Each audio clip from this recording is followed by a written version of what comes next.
నమస్తే ఫ్రెండ్స్, అందరూ ఎలా ఉన్నారు? ఈరోజు మనం జూబ్లీహిల్స్లో ఉన్నాం. తెలుగుదేశం ఆఫీస్ దగ్గర ఉన్నాం. ఆఫీసు వీడియో పెట్టాను, తెలుగుదేశం ఆఫీసు. ఎందుకంటే చాలామందికి ఎక్కడున్నా తెలియదు కదా. జూబ్లీహిల్స్లో ఉంటుంది ఫ్రెండ్స్. తెలుగుదేశం ఆఫీస్ జూబ్లీహిల్స్లో ఉంటుంది. ఎన్టీ రామారావు గారు తెలుగుదేశం ఆఫీస్ కట్టించారు.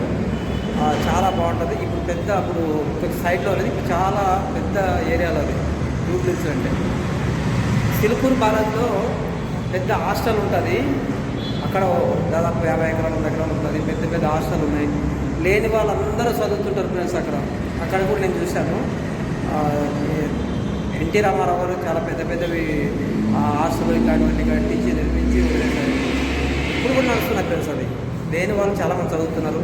ఈ ఆఫీస్ కూడా మనకు గుర్తొస్తుంది. అన్ని వీడియోలు తీస్తున్నాం కాబట్టి ఇది ఒకటి తీసాను ఫ్రెండ్స్. తెలుగుదేశం ఆఫీస్ జూబ్లీహిల్స్ చాలా పెద్దగా ఉంది. మీరు చూసి ఎంజాయ్ చేస్తారని మనస్ఫూర్తిగా కోరుకుంటున్నాను. ప్రతి ఒక్క వీడియో పెడుతున్నాను కాబట్టి తెలుగుదేశం ఆఫీస్ ఎక్కడ ఉందని తెలియని వాళ్ళకి ఉంటే తెలుసుకోండి ఫ్రెండ్స్. చాలా బాగుంది. ఇంకా కొన్ని ఏరియాలో లోనికి మనకి వెళ్ళలేవారు, బయట మాత్రం తీసాను ఫ్రెండ్స్. ఓకేనా ఫ్రెండ్స్? Thank you. అందరికి షేర్ చేయండి, లైక్ చేయండి ఫ్రెండ్స్. వీడియో చూడండి, బాగుంటాయి. ఓకేనా ఫ్రెండ్స్? Thank you.